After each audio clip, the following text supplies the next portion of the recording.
Welcome to சுடுதண்ணி. இன்றைக்கி நம்ம வீடியோவில் இந்த சம்மர் சீசனுக்கு ஏற்ற மாதிரி ஒரு சூப்பரான ஐஸ்கிரீம் ரெசிபியை தான் பார்க்க போகிறோம். மேங்கோ ஐஸ்கிரீம் எப்படி பண்ணுறதுன்னு பார்க்கலாம். இதை பீட்டர்லாம் இல்லாமல் மிக்சிலேயே ரொம்ப குவிக் அண்ட் ஈஸியாக நம்ம பண்ண போகிறோம். இன்றைக்கி நம்ம ஐஸ்கிரீம் மட்டும் இல்லாமல் ஐஸ்கிரீமுக்கு ஒரு டாப்பிங்கும் சேர்த்து பண்ணலாம். இதோட இன்க்ரீடியன்ஸை நான் டிஸ்கிரிப்ஷன் பாக்ஸில் கொடுக்குறேன். இப்போ வாங்க சேர்ந்து சமைக்கலாம்.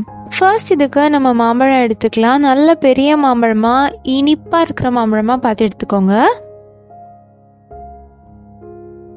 நீங்கள் எடுக்கிற மாம்பழத்தில் புளிப்பு இல்லாமல் இருக்கணும். ஸோ ஃபஸ்ட்டு அதோட பல்ப்பை நம்ம ரிமூவ் பண்ணிக்கலாம். 2 கன்னத்தையும் கட் பண்ணிவிட்டு இந்த மாதிரி ஸ்கூப் பண்ணிங்கனாலே ஈஸியாக வந்துடும். இந்த மாதிரி தோல் இல்லாமல் வெறும் பல்ப்பை மட்டும் ஒரு பவுலில் கலெக்ட் பண்ணிக்கலாம். ஸோ இந்த மாதிரி 2 மாம்பழத்தோட பல்ப்பையும் நான் எடுத்துக்கிட்டேன். இப்போது இதை நல்லா அரைச்சிக்கலாம். இது 1 கப் பஞ்சு. இதை ஒரு பவுலில் சேர்த்துக்கலாம். 1 கப் மேங்கோ பல்ப்புக்கு 1/2 cup fresh cream, 1/2 cup condensed milk. இதில் உங்கள் மாம்பழத்தோட ஸ்வீட்னஸ்க்கு ஏற்ற மாதிரி நீங்கள் கண்டென்ஸ்ட் மில்க் அட்ஜஸ்ட் பண்ணிக்கலாம். 1/2 கப் சில் பண்ண பால் சேர்த்துக்கலாம். சேர்த்துட்டு மிக்சியில் நல்லா அரைச்சி எடுத்துக்கோங்க. இந்த மாதிரி இருக்கணும். இப்போ இதை ஒரு மோல்டில் சேர்த்துக்கலாம். நீங்கள் டப்பர்வேர் பாக்ஸ் அந்த மாதிரி எது வேணாலும் யூஸ் பண்ணிக்கலாம். இது ஜஸ்ட் நம்ம ஃப்ரீஸ் பண்ண போகிறோம். ஸோ ஃபஸ்ட்டு நம்ம சேர்த்துட்டு இதை லெவல் பண்ணி விட்டுடலாம்.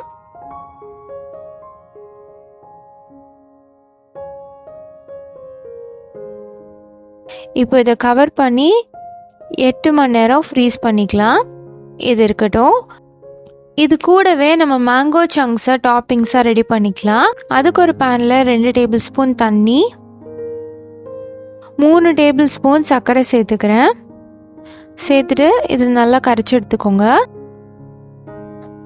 சர்க்கரை கரைஞ்சதுக்கு அப்புறமா இதில் 1/2 கப் மேங்கோ பல்ப் சேர்த்துக்கலாம். இல்லை உங்களுக்கு எவ்வளோ வேணுமோ அவ்வளோ சேர்த்துக்கலாம். இதுக்கு அளவு எதுவும் கிடையாது.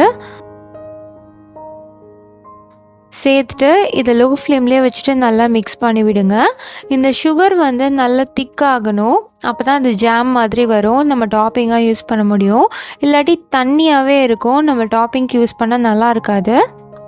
இது கொஞ்சம் நேரத்துலேயே ஒரு மாதிரி கூயி டெக்ஸ்சரில் ஜாம் மாதிரி பிசு பிசுன்னு வரும். அந்த டைமில் நம்ம இதை ஆஃப் பண்ணிக்கலாம்.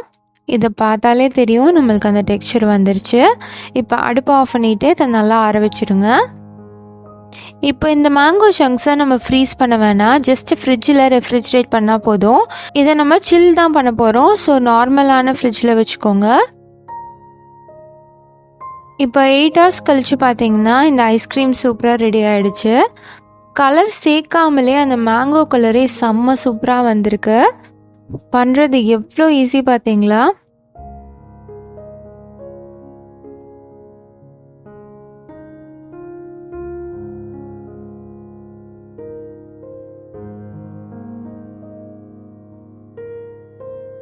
இந்த மாதிரி பவுலில் சேர்த்ததுக்கு அப்புறமா இதுக்கு மேலே நம்ம ரெடி பண்ணி வச்சுருக்க இந்த சில்லான மேங்கோ சங்க்ஸு சேர்த்துக்கலாம்.